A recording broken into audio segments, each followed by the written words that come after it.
Oh, hi, podcast listeners. There's many ways you can listen to the Real Nerds podcast. You can subscribe on iTunes. You can also subscribe on Stitcher Radio. You want to send us a Twitter message? You can do that. It's so easy, at Real Nerds. Like us on Facebook, Real Nerds Podcast. You can visit our website, realnerdspodcast.com, where there'll be a lot of articles for you to not only read, but to listen to our previous shows. Do you like your stories told through pictures? Then you can also follow us at Real Nerds on Instagram. You can also call us, 720-6nerds5. Thanks for listening and enjoy the show. Camera, action! Well, a real nerd knows who shot, and a real nerd can follow the plot, and a real nerd can... Doesn't talk film! I'm sorry. Take it outside.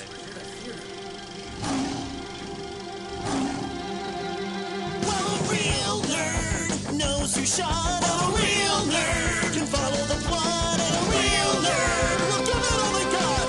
Lights, camera, action! Real nerds.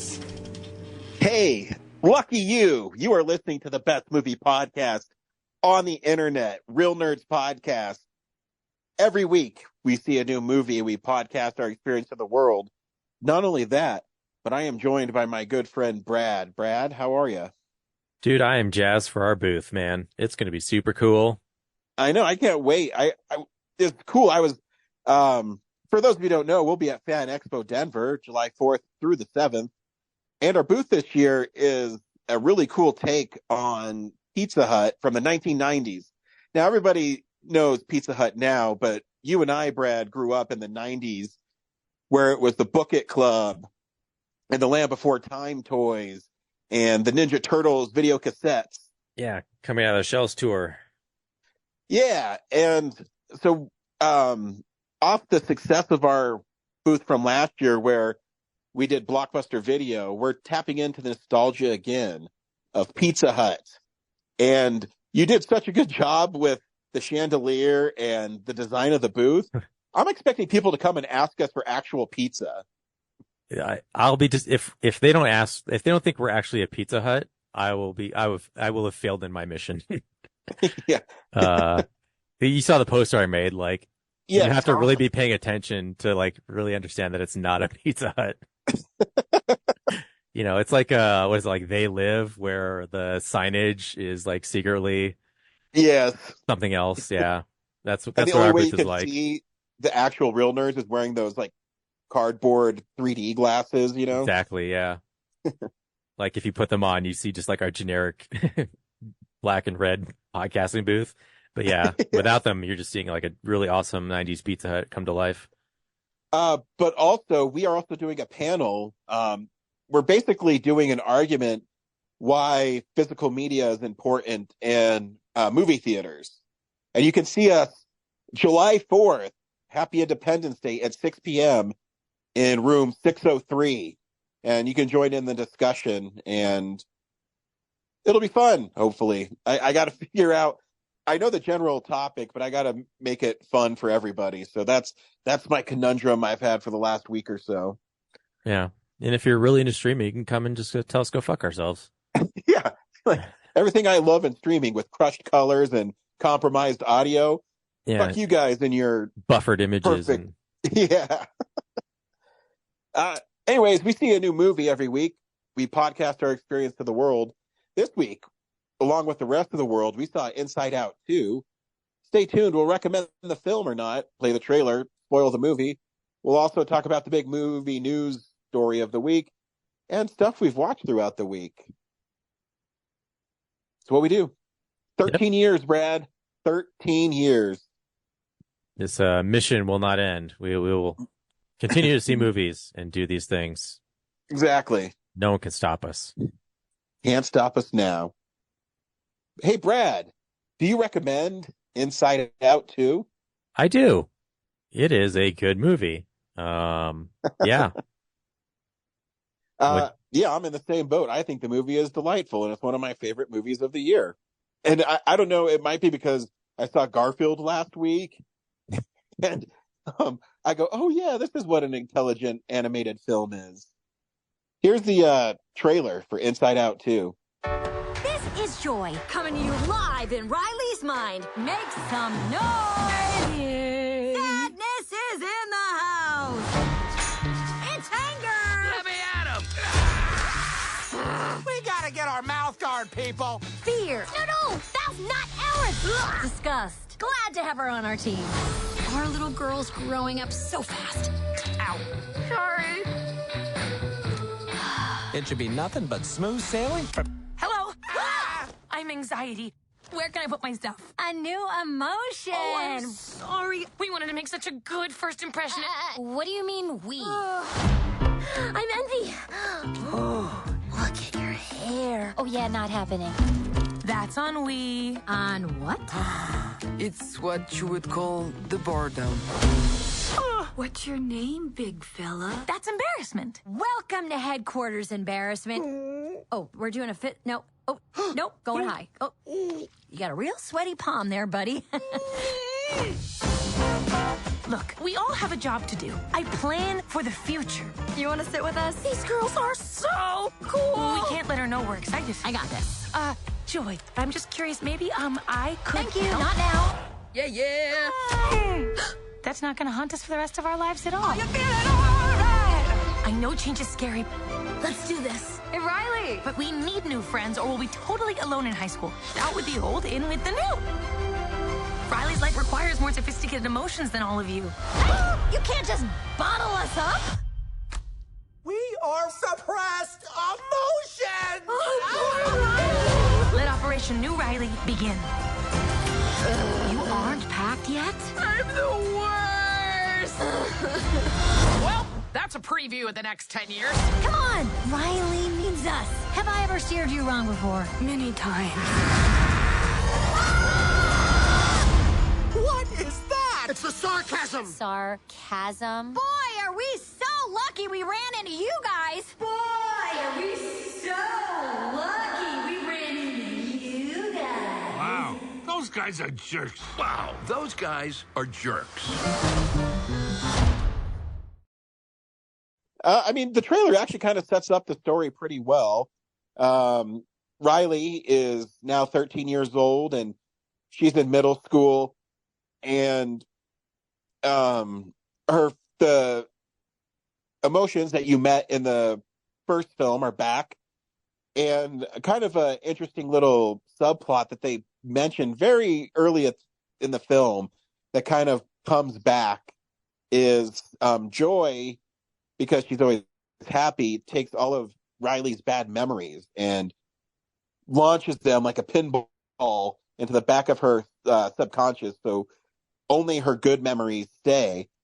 And it builds, I don't know what you'd call it, like a tree, Brad, of who Riley is. Yeah, what do they who call Riley that thing? is. Yeah, I'm going to call it a crystal tree. I don't know. And this Riley's inner monologue is I'm a good person. And she's also really great at hockey with her friends. And her and her friends get invited to a hockey camp for 3 days to see if they can make the varsity team at the high school. And while she does that, we also get new emotions, anxiety, embarrassment, and what am I missing? I'm missing one of them. And what's the French one? Boredom? Oh, ennui. Ennui, yeah. And she does that, and so she has more emotions, and she also learns that her friends are going to a different high school. So this is kind of their last hurrah. And instead of spending time with her friends, Riley wants to team up with the best hockey player at the high school. I forget her name. Yeah, and that's the premise for Inside Out 2. Right away, it's a really fun film, and I knew it was going to do really well at the box office. When I saw it like at 2 p.m, and it was almost sold out. And everybody in my theater was laughing and you could just the energy in the theater was really cool, and you could actually feel it in my theater. Yeah, I don't usually see like the new movie on a Friday night, but I did for this one. And man, like at 10 o'clock, there was like kids in the theater, and it was like half packed. It was, yeah, pretty good turnout for that movie. It's just fun. Did yours have like I don't know? I could feel the energy in my theater, and that everybody seemed to be enjoying it. Full disclosure, I did fall asleep in the middle. You So fall asleep in theaters all the time, man. You're a trusting person. I could never do that. I mean, I've been just like, physically exhausted from building this friggin' booth for like, and the Esquire shoot and the screening, like, I have not had like a good moment to just decompress and stuff. So yeah, like every movie I've gone to see, and what we've been watching, I passed out somewhere in it. But like, the Pouchy part, I was like, at the end, what? Who's Pouchy? Oh, you missed Pouchy? Yeah. It's like this Pouchy character emerges at the end. I'm like, okay. There was a 2D animation part of this movie. It's like one of the best meta jokes in the whole film is Pouchy, and I think it's Blowy. It's is the character's name that Pouchy's attached to. It's basically Dora the Explorer. Okay. And there's a part in the film where it's a preschool like cartoon, and the little dog guy goes, "Hey, can you help us solve this problem?" And he just looks out in the audience, and it's dead quiet. And there's this beat, and then he says, "We'll get Pouchy," and then Pouchy has two silly things, and then the one thing to solve their problem. It is a really funny joke when Anger just keeps on jamming his hand into Pouchy's mouth to pull out new things. And Pouchy's like, but what's really brilliant about this film is I think it does a really great representation of having an anxiety attack. Oh yeah, and because even how it was edited and how it was shot, I mean, I know it's a cartoon, but it's so brilliant that you can feel it, and it's not that even though anxiety is somewhat of an antagonist in the film, she's not really, you know what I mean? It's just what everybody goes through at certain points in their life. Yeah, anxiety is about like as antagonistic as Joy was in the original movie. And even like when Joy was taking the memories and tossing them into like that void, I was like, did she not learn anything from the last movie of like trying to control Riley so meticulously? So yeah, when anxiety has that attack and like freezes up, you're just like, oh my God. Like that's the part where the movie like finally really hooked me. It was like seeing all the other characters react to the fact that like anxiety had just like locked up. Yeah. And there's that great part too where Joy realizes that even the bad memories are all part of who Riley is. Yeah. And everybody is more complicated than just I'm a good person, and you need all of those emotions to be a happy, healthy person, in my opinion. Yeah. Yeah, which is like I thought that's what Joy figured out in the first movie. Was like, yeah, you got to let this person like have the good and the bad. Like had to understand that like sadness is essential. So I feel like she took a step back as a character, like trying to like micromanage all the memories. But I guess that's not really her job, right? Like to manage memories. Like it's just she's supposed to be an emotion. Yeah, and that's why she gets in trouble. I was disappointed that Bing Bong didn't show up, but yeah, but he was dead, right? Yeah, but I still had hope. He was a way to bring him back, right? Yeah. Yeah, it's just in her memory. But I mean, the film is beautiful. And they do such a great job. The little marbles when they were all falling and stuff and all had those colors, and it's a really impressive looking movie. Yeah. And the whole gag with the sarcasm. Oh yeah, it's brilliant. Streaming to this thing that like alters everything you say. Yeah. And it's a chasm. Yeah. Yeah, the sarcasm. Yeah, it's great. I mean, it's just it is a really fun movie. And, you go through, it seems like this summer there's been so many, doldrums and nothing is captured. I mean, I really liked In a Violent Nature, but I kept on waiting for joy, figuratively and literally, in movies the last couple weeks. Yeah, there just hasn't really been like a fun blockbuster, I think. Yeah. Like, things have tried to be, but yeah, it's yeah, I don't know. Yep. So yeah, I mean, I think we're all to say. I think Wolverine and Deadpool, I think, will scratch that itch, but we got to get there. Yeah, still a month away. Still a month away, yeah. But yeah, and then I don't know what the rest of the year is going to entail. I know. Can't think of anything else coming out. I've actually been. I was thinking because now that we're at the halfway point, I was thinking of what my favorite films are, and for Film Explosion, I go, man, this has been kind of a down year. Yeah.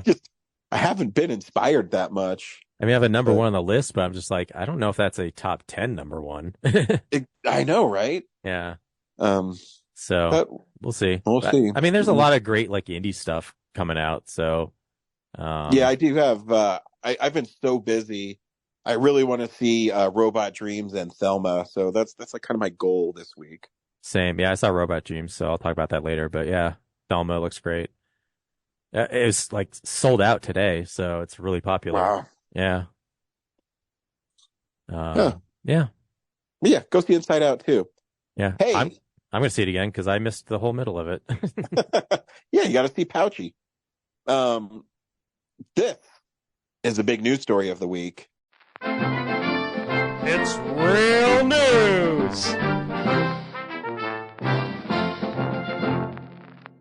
Really, it's sad news. Donald Sutherland passed away. Yeah. I mean, a really cool actor. I always loved his voice. Oh yeah, Just iconic voice. Yeah, just like Kiefer Sutherland, like they both have really cool voices. But he was always really good at playing kind of I don't want to say shady, but maybe not the most morally guided person, He always had something dark underneath who he was. Yeah. I just watched him in that Simpsons episode where Lisa finds out the truth of Jebediah Springfield and he's hiding it. Oh, yeah. That was a great episode. The metal tongue. Yeah. Man, I haven't seen that in a while. He's the museum guy. Yeah, he's just, he's so prolific that everybody could pick, a movie of his or a TV show, whether it's MASH, that everybody loves. And,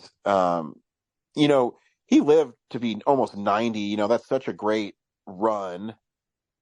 And he left such an indelible mark on cinema that, it's. Oh, I just realized, I remembered he's the warden in Lockup, which is like one of my favorite, like, C-level Stallone movies. Yeah. The corrupt warden. I mean, even younger people now will know him from the Hunger Games, where he played the bad guy. Yeah, President Snow. Yeah, and it's and that's what I mean. Like, he can play so many things, and he does it so well. And yeah, it's just he's one of the guys you can always count on to deliver a great performance. Because I'm just going through his IMDb page. I mean, I don't remember that he was in Beer Fest, but evidently he was in Beer Fest. But that's what I mean. He could be in Beer Fest, in MASH. He's in Final Fantasy: The Spirits Within. I don't know. Just a really great actor who left a great body of work. Absolutely. What else we got? That's all I got for news, unless you got something for me. No, I'm good. Cool. Here's stuff we've watched throughout the week.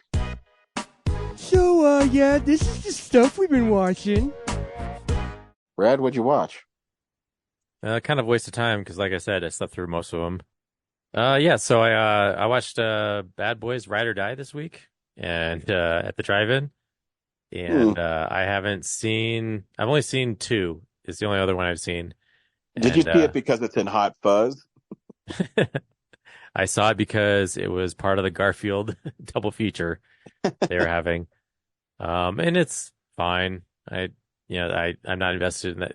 There's a lot of parts. The only thing I really remember is there were a lot of parts where I was like, the dialogue made me just kind of go, oh, come on.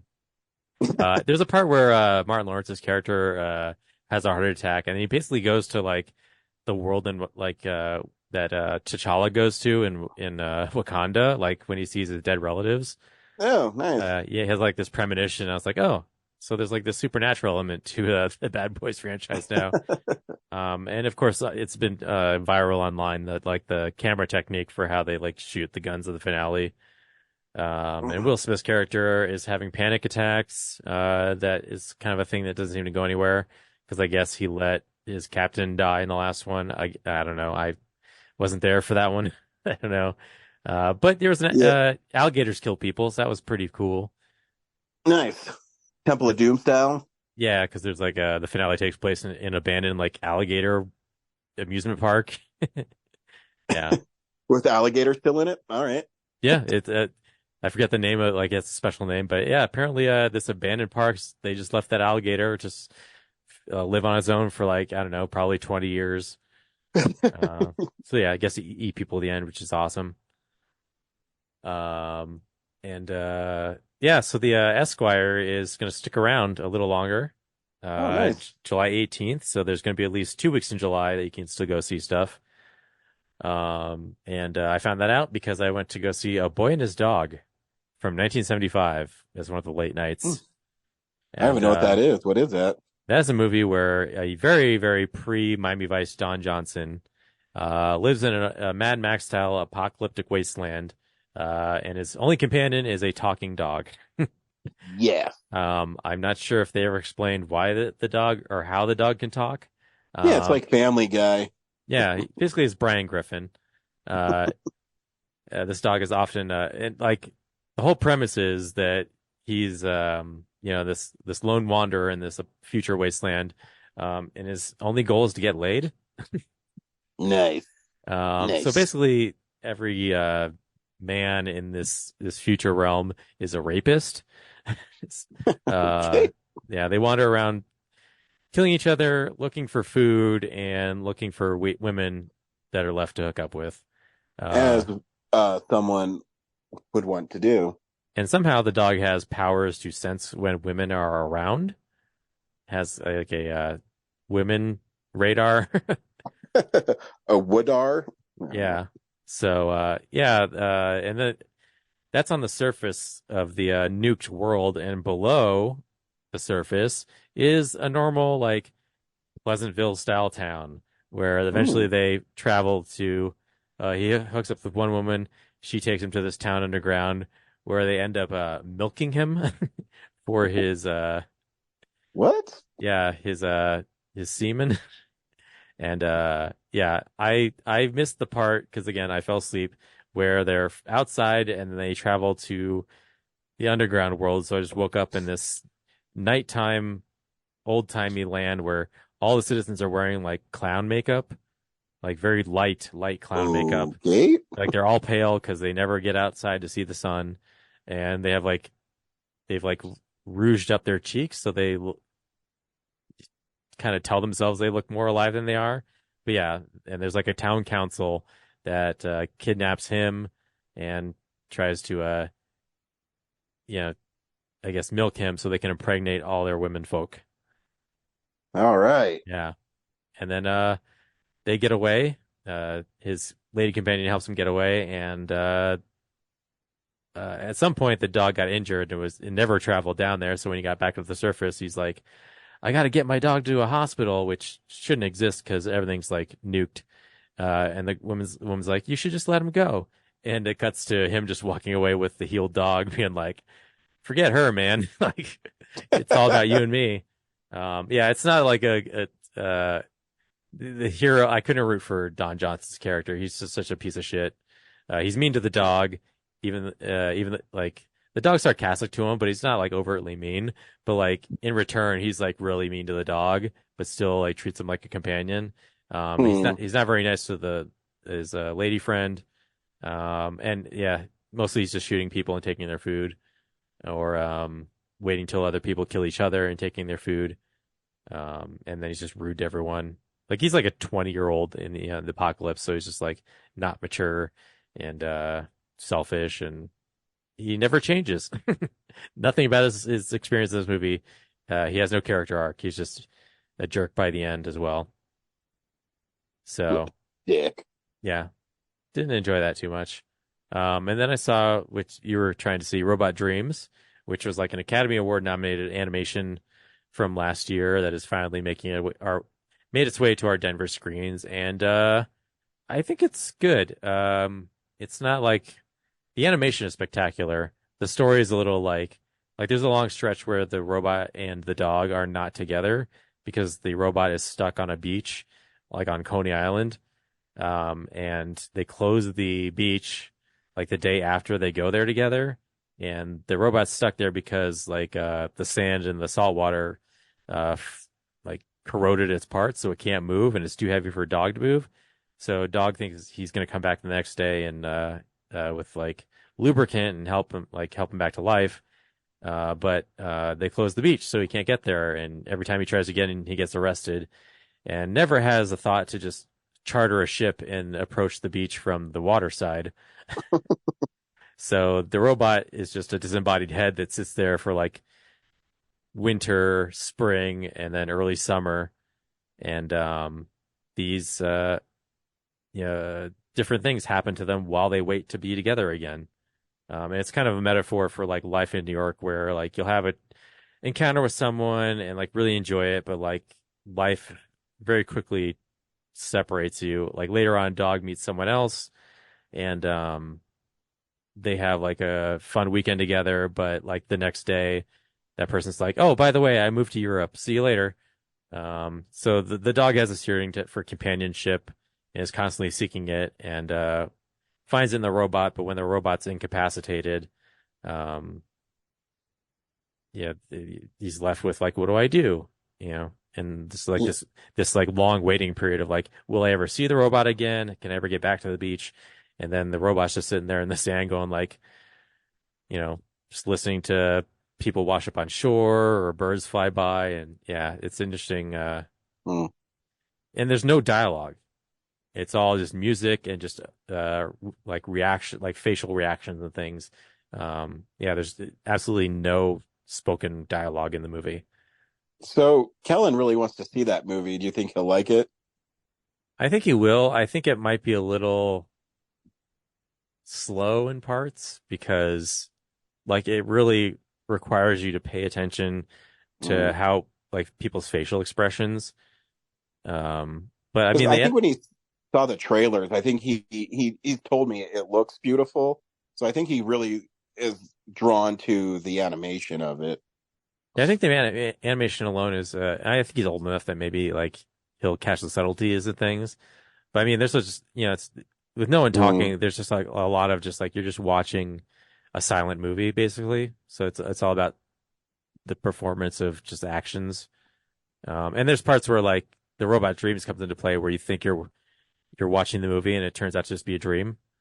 So that might get confusing for him. But yes, I think it's definitely like one of the best things I've seen this year is just, it requires a little more participation on the audience's part to follow along.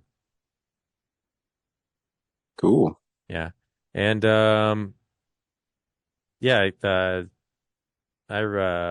last thing I watched is season 4 of The Boys, which is it's still a great show. I'm only 4 episodes in, but it's just shocking. Like Homelander, like he's a awful character, but like it's still such like a compelling performance to watch this guy play that part. Because he's just so horrendous, Yeah, he's in the new Mortal Kombat, and he's pretty fun to play as. Yeah. His fatality, he uppercuts you so high into the sky, you get hit by a airliner, and then he peels you off the nose of the airliner and throws you through the engine, and people start screaming, and he just salutes it as a plane crashes. Yeah. How much have you seen of The Boys? I've seen up to season 2. Oh, wow. Yeah, you're far behind. Yep. Yeah. Like everything else going on is pretty much a continuation from season 3, but yeah, the latest episode of season 4 was just like Homelander going on this very like psychopathic rampage. He lays the dude's dick off. Nice. Yeah. And he's just psychologically tortures these people before he murders them. Yeah, he's just going full dark Superman at this point. So yeah, pretty compelled to watch that. I keep on meaning to watch it. I keep on forgetting that I have Prime Video that I can stream stuff on. Yeah. Yeah, I accidentally did a trial because I was shipping a bunch of stuff for the booth, and my trial lapsed, so I was like, okay, I guess I'll just pay for a month worth of stuff, and just conveniently it's the same time that the season 4 of The Boys drops, so I'm like, cool, I'm just gonna play with this until it runs out. Nice. What'd you watch? Yeah, again, I've been slack. I've been working so much, but I did finally knock another movie off the list of Blu-rays that I own that I haven't watched, that I got last year for Black Friday. The Adam Driver sci-fi thriller 65. I got on 4K. You didn't see that in theaters? I did. Okay. I think it's a fun movie. There's not much to it. He tries to get him and this young girl off the planet 65 million years ago, and there's dinosaurs, and they're trying to outrace the comet that wipes out the dinosaurs. I don't know. I think it's a cool movie, and it's fun, and it's a better movie than I think people might remember it for. Again, it's not deep, but there's dinosaurs, and he fights them, and it's cool. Yeah, and I been rewatching Modern Family with my kid, which is a great show. If you haven't seen it, it's kind of in the same style as The Office, where it's a mockumentary, but it deals with this family, the Pritchett family, and the diversity of a modern family. Have you ever seen an episode, Brad? No, I haven't. It's great. It's so Ed O'Neill plays the patriarch, and he's very wealthy. And Sofia Vergara marries him, and everyone expects her to be this gold digger because she's younger and she's gorgeous. But it's played in a way that they actually do really love each other. Jay has 2 kids. One is Cameron, and is Mitchell, and his husband is Cameron, and they are this really funny gay couple, and they adopt a young girl from Vietnam, and as she gets older, she becomes a smart ass. His daughter is Claire, and she's married to a guy named Phil Dunphy, who is a realtor, and they have 3 kids. It's just a really fun show. It's a blended family. It's really, you have to see it. It's a really brilliant show. And what I like about it is the family really like each other, and it has a really true dynamic to the family system. And there's parts that will make you cry. My favorite character is Phil Dunphy, because he's always like a happy guy, and he loves his family and his wife. And that's what I really like about it too. There's no episodes where, he's leaving, he might leave his wife for someone who's more attractive. You know what I mean?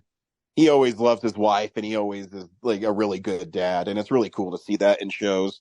So yeah, it's a fun show, and my kid loves it too. So, I would definitely check out Modern Family if you have not watched Modern Family yet. Your kid watching Modern Family is like me watching must-see NBC TV in the 90s. When I was 13. He's not 13. He's like, what, 11? 9. 9? Yeah, whatever. Yeah, it's all the same. But yeah, no, it's fun. And that's what I watched this week. Next week, we're seeing The Bike Riders, which I found out my wife wants to see. And it's weird when my wife tells me she wants to see a movie because she hardly ever says she wants to see a movie with me. I mean, I take her to movies, but that she's actively asking to see a film with me is new. Like she has something she wants to watch for once, yeah. Yeah, she probably wants to see it for like Tom Hardy or some shit. I don't know. Yeah. So yeah, that's our film for the next week. Don't forget, we'll be at Denver Fan Expo July 4th through the 7th. Come say hi. We will have special bundles available for you to buy, which will have lots of cool swag in it. We'll be at a panel July 4th at 6 p.m. in room 603. Come and say hi there too. And until then, we'll see you at the movies. Well, a real nerd knows who shot. Well, a real nerd can follow the plot. And a real nerd will give it all they got. Lights, camera, action. Real nerds.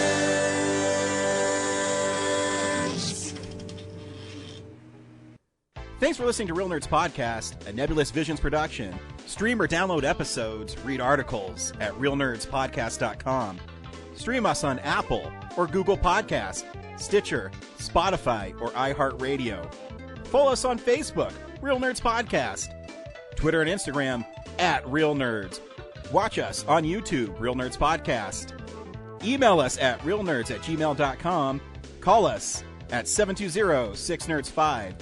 Thank you to Sparks Mandrill, Mike at Plan 9 Studios, and Bolognium for all of our groovy theme songs. And that's how you fucking do it!